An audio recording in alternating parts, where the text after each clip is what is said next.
Tantor Audio, a division of Recorded Books, presents Blessed by the Best, My Journey to Canton and Beyond, by Brian Dawkins, with Michael Bradley.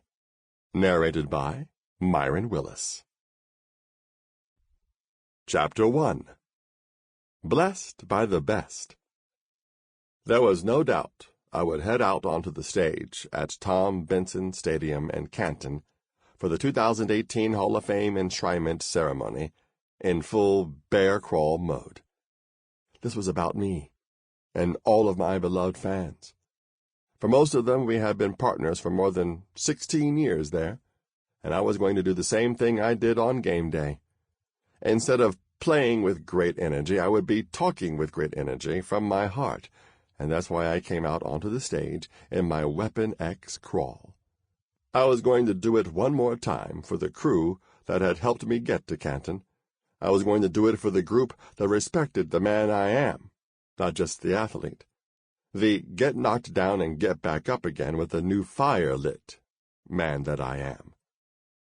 The every fall is an opportunity to learn and grow man that I have become. I said it before I went in. When I make it, we all make it. So those loyal fans were going into the Hall of Fame with me. The night before, at the dinner, we were finally presented officially with our HOF gold jackets. I had lost my voice. I was so full that I was screaming, yelling, and shouting as I gave thanks and praise to the Lord. The next night, I was sitting on the stage in the stadium, waiting to see the bust of me that would be on display in the Hall of Fame, and to talk to all those Eagles fans and the rest of the football world. My wife, Connie, sent me a text, telling me not to yell when it came time for me to speak. I hadn't been able to talk the entire day. I was sucking on lozenges that opera singers use to preserve their voices, provided by Pat and Samantha Waters, drinking tea, and doing everything I could to get ready. So, of course, after they showed me the bust, and it came time for me to address my fans in the world, what did I do? The one thing that I could to give the highest praise. I shouted. First of all, I screamed, "Hallelujah!" Sorry, Connie. Before the ceremony, when I was backstage, I was unable to contain my energy, as I was many times pre-game during my career. I was pacing and praying and pacing. It was game day. I knew I was going to go out there and praise the Lord with the gifts He has given me. It was almost like there was nobody else but me and the Lord in the whole stadium at that first moment. So I screamed to give Him praise, to set the stage that this wasn't about me. Then all the faces of my family and friends came into view. My coaches and teammates. And of course, the fans. It was time to pour out my heart. I had a lot to say. I was blessed to play 16 years in the NFL, 13 of them with the Eagles, and my last 3 in Denver, 2 wonderful organizations. I have been blessed to have so many different people helping me along this journey. As my career moved on, my mindset grew with thoughts that the athleticism I showed on the field, and the numbers that my teammates and coaches helped me put up, might give me a chance to be in the Hall of Fame. As my career went from season 13 to 14, from 14 to 15, and from 15 to 16 in the great city of Denver, Colorado, people started to call me future Hall of Famer Brian Dawkins. And I began to think, maybe it can happen. But nevertheless, I kept my head down, stayed focused, and gave everything I had left to the last drop for the Bronco faithful. That's how I played. I never quit. I kept fighting. No opponent could break my spirit. When I was elected to the Hall of Fame, the ante was upped in my mind. I wanted to use that gold jacket and the platform to bless people with life's possibilities. As I said during my speech, it wasn't supposed to be me. It wasn't supposed to be Brian Dawkins. but I had been blessed by the best. First, that means the Lord, who has blessed me with so much. It also meant all those people and things around me that I believe were the best for me at the time. Maybe they weren't the best for somebody else. Your best may not be my best. That's fine. Everything that has happened to me has been to bring out the best in me. Even the toughest, hardest times in my life were the best things for me. If I hadn't gone through them, I wouldn't be the person I am today.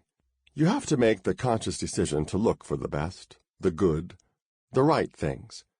You had better believe I had people I could have hung out with when I was younger who aren't alive today, or are in the criminal justice system, or allowing where we came from to determine what they saw for themselves, settling for life instead of living life with a purpose.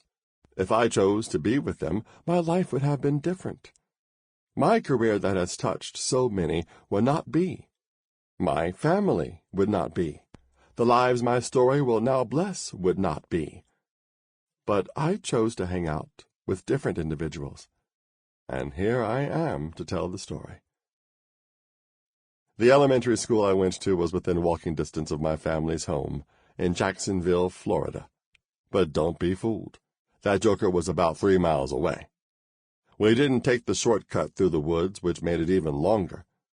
When we were kids, we weren't supposed to go into the woods near my house or near the school. The majority of the time we would follow that rule. Man, they might as well have put a sign on a tree at the entrance to the woods that said, "Right this way, kids."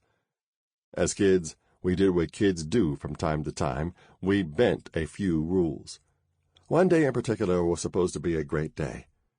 It was October 13th, my birthday, and I was in the 5th grade and excited about my prospects. The only snag was, it was Friday the 13th, and as we all know because of Jason Voorhees, that is supposed to be a cursed day, right?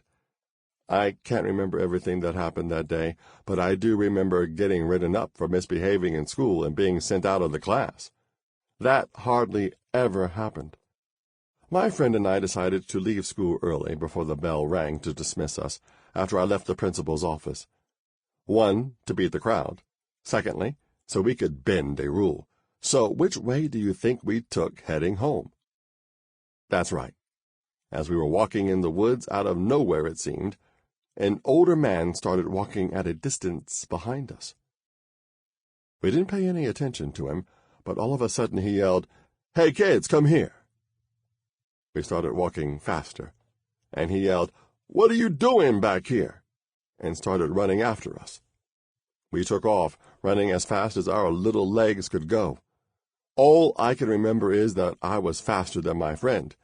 He stumbled a bit, but we kept running toward the opening in the woods. I felt like that entrance was actually moving away, like when you go deep underwater and head back up to the surface because you are running out of air. That's how scared I was. I made it out first, and my friend managed to get up and get out a few seconds after me. We ran down the street and turned to see the man was still there. He popped out of the woods like Jason infamously would do when he missed a victim. He stared at us for a couple of seconds and then walked back into the woods. To say the least, my friend and I were terrified. We moseyed back to the school, but that was the last time we took that doggone shortcut, Jack. It could have been a really bad situation. But I know without any doubt whatsoever, we were blessed by the best in that moment, and were able to be safe and to learn a valuable lesson. In that moment, life was teaching a lesson as it does every day to those who are listening. And you better believe I was awake, sitting in the front row taking notes that day. There is no specific blueprint or guarantee that says, do this and this will happen, do that and that will happen. But I do believe your chances to rise to the top increase when you surround yourself with individuals who help you live positively, who help you be the best by holding you accountable. A blessed pack is what I now call them. A blessed pack, a trusted few who you should invite into your inner circle. It may be 2 or 3, but they are in your life to bring out the best in you, not standing by idly watching you hurt yourself. Do that, and you can achieve great things individually and collectively. When you look at how I got to Clemson from high school, it wasn't really because of my work ethic or how I performed. It was mainly because of one of my teammates, Patrick Sapp. Clemson wanted him very badly. He was highly recruited, one of the top recruits in the country. He said that if he went to Clemson, I had to go too. They said, okay. You could almost hear the fans saying, "You're wasting 2 scholarships on one guy." But I got to Clemson, and I worked to become a starter, and then an all-ACC player. You see, it really doesn't matter how you get there.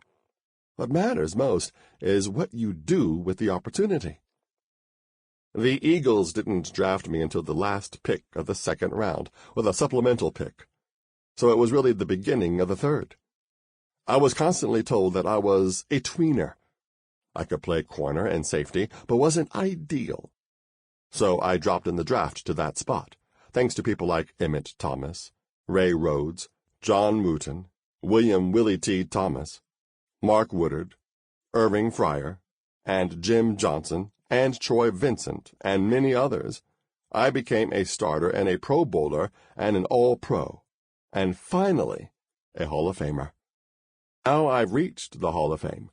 I feel I have a responsibility to use that gold jacket to lift people up, because so many other people had lifted me up. They lifted me up so I could see higher, and higher is where I soon went. A lot of people are going through things where they don't feel wanted, or they feel they don't measure up.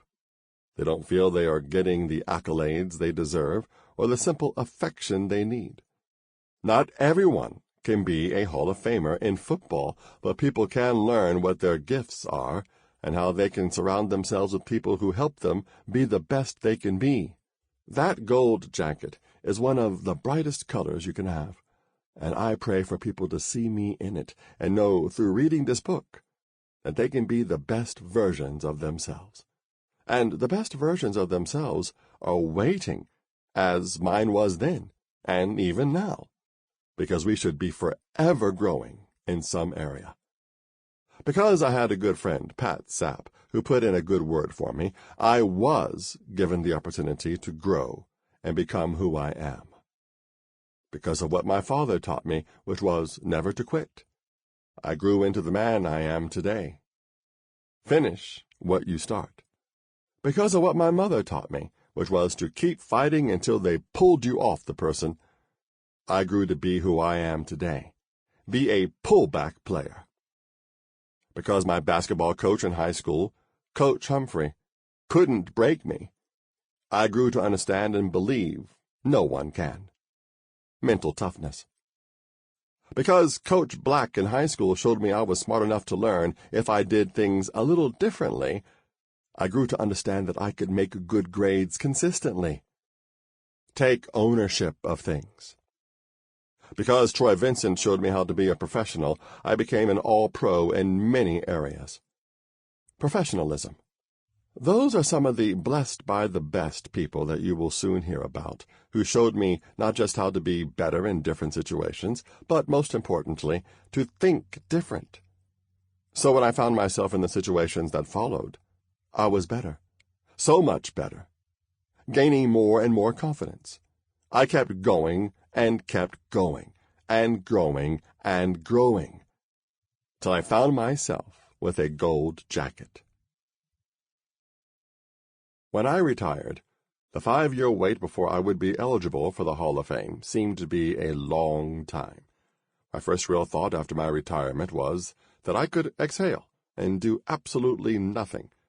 I had been playing the game of football since the age of 12. I had been getting up for early workout sessions and staying late for extra work forever, it seemed. And so that is exactly what I did. Exhale. I wasn't going to do anything, Jack. I wanted to sit around and watch Netflix and catch up on TV series. I felt I had earned it. I'm happy to say I got caught up on a lot of stuff. But before long, my motor started to pick up. I began to hear a voice that I've heard in the past when I'm settling or staying stagnant for too long, when I'm just existing and not living on purpose, when I'm surviving, not thriving. A voice that screamed, "You know you're supposed to be doing more than this, right?" That was the Holy Spirit. On top of that, professional athletes are used to living every day on a schedule that's very regimented. At 8 a.m. we're supposed to be here. At 9 a.m. we're supposed to be there. That part of me also started to itch again, so I started working out and getting into the gym. I was hitting it pretty good. When I played, I purposefully didn't train like the average cat. The card that they gave us with our workout routines I felt were more like suggestions. I was not only blessed to survive Coach Humphrey, you'll hear about him later. I was blessed to witness how intensity in your workouts will turn up the greatest result on the field, especially in the fourth quarter. I went at it a lot harder, continually, and still do. I was blessed to be able to spend more time with my son, Brian Jr., who was just starting high school at the time. I had the chance to work out with him, and he got a taste of what it's like to train with me. The intensity that I am accustomed to has been known, for cats that try it, to make them call Earl. You know, get nauseous to the point that some have thrown up, calling out Earl as their stomach contents come up, which is a crazy rite of passage. I, too, would get nauseous the first time, and subsequently other times when I started training at the intense level of the particular MMA cats that I was training with in Jacksonville back in the early 2000s. This is way before the popularity of the sport today. I was already someone who pushed the envelope. With them, I discovered another level for my kind of madness to go to. I was blessed to be spending time with Brian Jr. I helped coach at Denver's Valor Christian High School, Brian Jr. School, where I worked with the defensive backs and helped with the game plan. I poured myself into that role. If you know anything about me, you know that I pour myself into the things I do. It was a blessing for me to be working there and to be close to him on a continual basis. Oftentimes, I was not there for a lot of his things in my playing days. I felt blessed to be taking trips with him as the team traveled to play other schools out of state. Being around him a ton more and bonding, not being forced to go work another job, was a blessing. It was also a blessed time for me, being around a game that had taught me so much and given me so much. Now, I was able to give to young men that were all ears. It was my job then to break things down so that they could take ownership of the information. It wasn't always easy, to say the least, but I enjoyed the challenge of helping bring out the best that they had to give, as well as allowing them to see into my crazy mindset. In 2014, I started a 2-year stint at ESPN, and that was another blessing because it brought me into contact with many quality cats, including, but not limited to, Mike Cambereri and Jerry G-Mat Madelon, both of whom had helped me on my journey to find my voice on air. But it was the late John Saunders, one of the greatest sports hosts and commentators of all time, who had opened my eyes and ears to find my voice. He wanted to open up an avenue for me that he felt was there, and took me to another magnitude when he talked about the voice and presence I was blessed to have. I had seen that I could reach my teammates when I spoke to them, but it was important to hear John talk about how I could reach others by improving my depth and articulation. I had already been working to become a better speaker, to do things like using th instead of d on words like this and that, not feeling like you have to finish an entire paragraph in one breath, to pace myself, to name a few. Hearing from John made me work even harder. You see, powerful things happen when those who have been blessed to earn a higher position reach back and speak into the lives of people on the way up. He used the most precious resource we have, time, to nourish the gift, the seed that I had inside, with some powerful words of encouragement. Mr. Saunders was helping me prepare for that night on stage in Canton and beyond, when I spoke in front of the nation during my enshrinement speech, and when I speak in front of businesses on leadership, or to inspire and encourage in speaking appearances. His advice and investment paid dividends. Thank you, Mr. Saunders. I hadn't been very comfortable talking on camera in studio to that point, because the mistakes you make there are so glaring everybody can see them, so it seemed to me. I had been just as hard on myself about my work on camera as I had been during my career on the field. Because I had made some errors, I became robotic. One of the so-called laws to playing the game of football fast is to not be thinking and play fast. You must be able to flow with your talent by anticipating and quickly reacting from a place of confidence to any and all surprises. You can't do that being a robot and thinking. I was also blessed by my good friend Hugh Douglas to not treat this just like my playing days. As he put it, you gotta learn to laugh at yourself, bro, even on camera. Mr. Saunders had also given me something to hang on to. Live happens, he said, meaning during live shots, stuff happens. Just get your balance back and keep going. One time I almost got up and left the set during a live show because I felt I had royally messed up a couple things. I almost had a panic attack on air. That's how anxious I was. I got hot as fish grease, and it felt like a brick hit me in the chest, and I felt like I couldn't breathe, something that had never happened to that extent. But their advice would help me get through it and finish with a bang and a forced smile. Because of that experience and John's faith in me, things started to open up for me, a little at a time, though. I had a bit of claustrophobia, so I wasn't too fond of flying in college, and that kept up when I first got into the NFL, but I fought and overcame it, with God's grace. It was hard for me to get into the hyperbaric chamber I bought as a player to help me recover after practice, but I had fought to become comfortable with it. And an MRI was brutal, but again, I managed.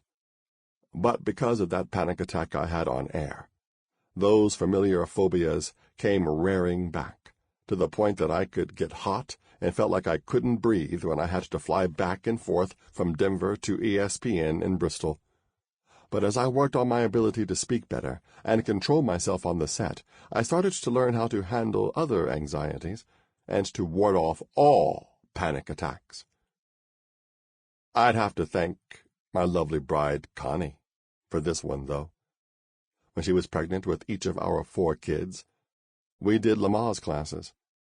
One of the keys that I would take from that was how powerful breathing can be, or simply put, the power in breathing. The ability to focus on breathing and imagining your body relaxing is a powerful tool. The ability to feel the breath you are taking to loosen a tight muscle as you stretch it, or breathing through a deep tissue massage. I've adopted certain types of breathing for different things, and of course, when I am feeling panicky. Different breathing styles for different stressors, and they work wonders. I became mentally stronger in these ways, and I learned that breathing was important, and that meditating helped me slow down. It helped me stay away from the negativity, which helped me to get to positive conclusions sooner or more consistently. Even as I got closer to being eligible for election to the Hall of Fame, I wasn't thinking much about it. I was working to improve my relationship with my son, especially because of the way I had behaved my last few years in the league, when I was at Denver. I was really beat up then, and I wasn't home a lot, because I pretty much lived in the training room, getting treatment, massages, chiropractic, active tissue release, ART, acupuncture, and the list goes on. After I retired, I was able to see Brian Jr. fight his battles against ADHD without even knowing he had it, before finally getting medicine that helped him. And going from that to learning he could focus without it, and now able to be good on his own. I had missed a lot of things as a player, sometimes out of selfishness, as I would prioritize things that were associated with the job. I also had to introduce myself to my 2 youngest daughters, Choni and Sione, the twins. I wasn't always in the best of moods. I could make the excuse that it was the way I left Philly. Maybe it was playing through the pain, as I frequently had to do. Maybe it was dealing with the mounting losses that were happening in Denver at the time, with me having earned the privilege of being a leader and letting my actions and words both speak loudly. Perhaps it was the strain of doing Bible study every week, as well as counseling both players and coaches as we dealt with so much drama, as well as the suicide of a teammate. Maybe it was all that combined? Nope. It was a selfish choice on my behalf, not to make it a point to choose to be what I am more of now, a more emotionally available husband and father. I hadn't been home a lot of those last few years, and when I wasn't always in a good mood as I got older. I often felt my two youngest kids were afraid of me, or didn't know me. They had to learn who their father was. So, as you can see, as I was building my relationships with them, the Hall of Fame was on the back burner. I thought, if it happens, it happens. But once the time came for that first ballot, in February of 2017, my competitive juices started flowing. I wanted to be a first ballot Hall of Famer. People say that when you get in, and once you're a Hall of Famer, you're a Hall of Famer. It doesn't have to come on the first ballot. Because I'm a competitor, I wanted to be a first ballot Hall of Famer. I believe we all would. The finalists all stay in the same hotel in the city that is hosting the Super Bowl, which in 2017 was Houston. That way, Hall of Fame President David Baker could come to your room to tell you that you had made it. I wasn't happy when I wasn't elected the first year. But what made me furious were some of the things they did while I was waiting to find out if I had made it. The day dragged on too long. You're supposed to get a call if you didn't make it, or a knock on your hotel door if you did, within a certain time period. They went past that period, and I was supposed to go to a reception that night for all of the finalists. Well, I finally got the call that I didn't get elected, and then they expected me to go to the event 5 minutes later. I said I wasn't prepared to go to the event. I knew in that situation I wouldn't be in a good place. I went downstairs to congratulate those who didn't make it, but made it to be finalists, as I did. I had smoke coming out of my ears, Tom and Jerry style. They asked me if I wanted to go to the Super Bowl game, and I said no thank you. I got a call from someone I hadn't talked to before, telling me where to get my plane ticket. I felt like a cast-off. I didn't like all that. It rubbed me the wrong way. I felt some resentment, some anger, and some wounded pride. All of that had to be removed from me. Those impurities have been brought to the surface by the experience, which tends to happen when the heat is turned up. So I had to pray so that I would recognize them, repent, and get rid of them. Those were things that should not be in a righteous man's mind. But nonetheless, I had a choice as to how to deal with them. The word says, be angry and sin not. So that is the example that I chose to finally follow. I tried to be a humble man. I tried to be that way as a man of God, but I won't lie. It was tough not getting elected. But when I started thinking that maybe the Lord wanted me to know what it feels like for those who don't make it or haven't made it yet, what it's like for those individuals who wait many, many more years than me, like Steve Atwater, Darren Woodson, or Leroy Butler. So I would later apologize for my behavior. There are things I may still not like about some things, but I only have control over me and my actions and reactions. But I didn't have to wait. I knew what was coming because I had seen it in a dream. When I was waiting to learn my Hall of Fame fate that first time, I was so anxious and nervous that I took a 15-minute nap. While I was asleep, I had a dream that I received a phone call saying I made it. That was odd, because you don't usually hear by phone. You hear in person. But I heard by phone that second year because I wasn't in the same hotel with the other finalists in Minneapolis. I was in the hotel with the Eagles, who were getting ready to play in the Super Bowl against New England. I was working with the team as an executive, and had traveled to Minnesota with the Eagles. Mr. Baker called to let me know.